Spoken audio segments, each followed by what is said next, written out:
So we serve this God who has always tried to be in relationship with his creation. He started by creating a garden. He created an entire world, if we're honest. He created a garden for mankind to enjoy, and in that garden he put things like a tree of life and a tree of knowledge, and God's relationship with us has always required some boundaries, and that's true of any good relationship. A relationship without boundaries is probably doomed to go to places or do certain things that are painful and hurtful to the people who are mixed up in those relationships. So boundaries are a positive thing, and we're going to think of them as a positive thing in this conversation. The boundaries that started in the Garden of Eden were pretty simple. It was, take care of the garden. It was take care of my creation, name the animals, be fruitful and multiply. And also, there was one prohibition. Don't eat from this one specific tree. Everything else is yours. You may use it and have it and enjoy it. But this one tree, don't touch it. There's a boundary there, right? Mankind clearly stepped over that line, if you're familiar with the story of Scripture. A little later in the narrative, we continue to meet more people, whether it's Noah or it's Abraham or it's Moses, and God continues to try and give these helpful boundaries and parameters to his creation for this relationship to be a positive one, a helpful one, a one where we can walk hand in hand together. And in Moses' day, God gave a lot of commands. This is when we see the book of Leviticus, being written to contain all of these holiness codes that God assigned to Moses to give to the people, and so there's a number of things in those holiness codes, like don't wear a garment that is blended with two different types of material. There's a number of things, and some of those things we do pay attention to, and some of those things we don't pay attention to, and honestly, I don't know that there's a whole lot of rhyme or reason to our choices in that particular matter. So we could probably do better there, but that's besides the point. In this relationship with Moses, God gives the command to love the Lord your God, but also the command to love your neighbor, which is a part of what it means to be God's people. I think Moses gives that to the people. They do their best to try and follow that. However, there's this big door that's wide open all through the Old Testament. It's sort of like the back door. If God's helping to lay a foundation or put up the walls of a house, there's this really big gaping hole in the back of the house that it seems like God hasn't paid attention to.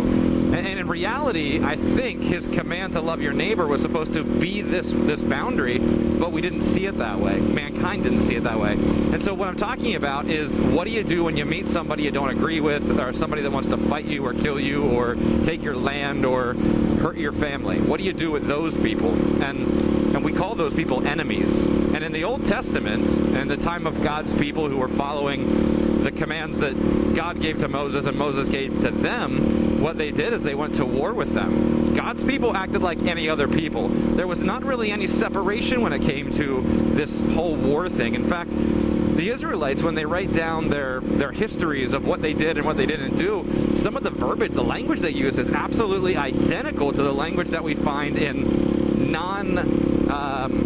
non-Jewish texts, non-Israelite, non-Hebrew texts. The language of like the sacrifices smelling good to God, or the, giving God all of the praise for the violence that happened in a certain battle, or even hearing God himself give commands to kill people, murder people, complete genocide of people groups.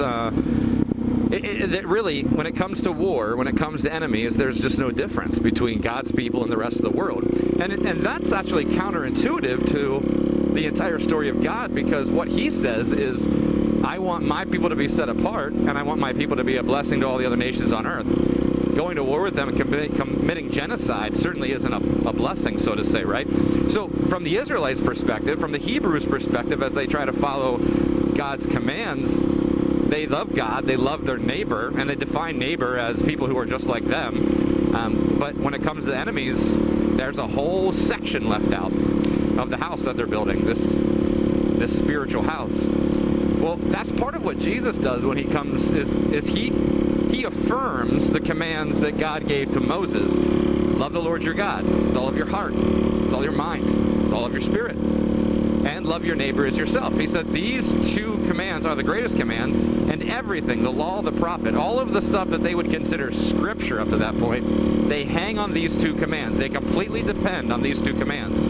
But then in the Sermon on the Mount, Jesus goes on to sort of double down. He makes it bigger, he makes it deeper, makes it wider. He says, you've heard it said, an eye for an eye and a tooth for a tooth, but I tell you to love your enemy and pray for those who persecute you. And suddenly, that spiritual house that was missing the entire back wall, or it just let the Israelites kind of do whatever they wanted, suddenly Jesus closes that door. He sort of takes the teaching that God gave to Moses, and I think that was supposed to actually cover this whole thing, and what he does is he says, look, you love God, you love your neighbor, and you love your enemy.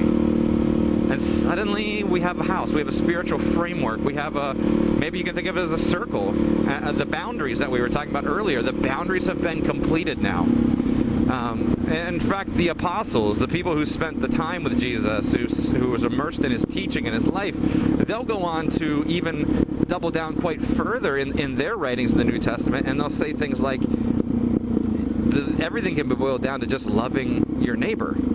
So, and they define neighbor, well, tonight I don't define it, Jesus defines it, he redefines it, he says, your neighbor is anyone, everyone. And in fact, when he tells that lesson, he uses the parable of the Good Samaritan, and the Samaritans would have been hated and despised, they would have been the enemy of the Jew, they would have been somebody that betrayed the Jew, somebody that even killed the Jews at different points in history, and that's supposed to be your neighbor. So Jesus clearly redefines the law of Moses. He sums it up, he encompasses it, he fulfills it, and he expands it for us. And suddenly we're giving a more complete boundary as to what it means to follow Jesus and what it means to follow God. What do you think?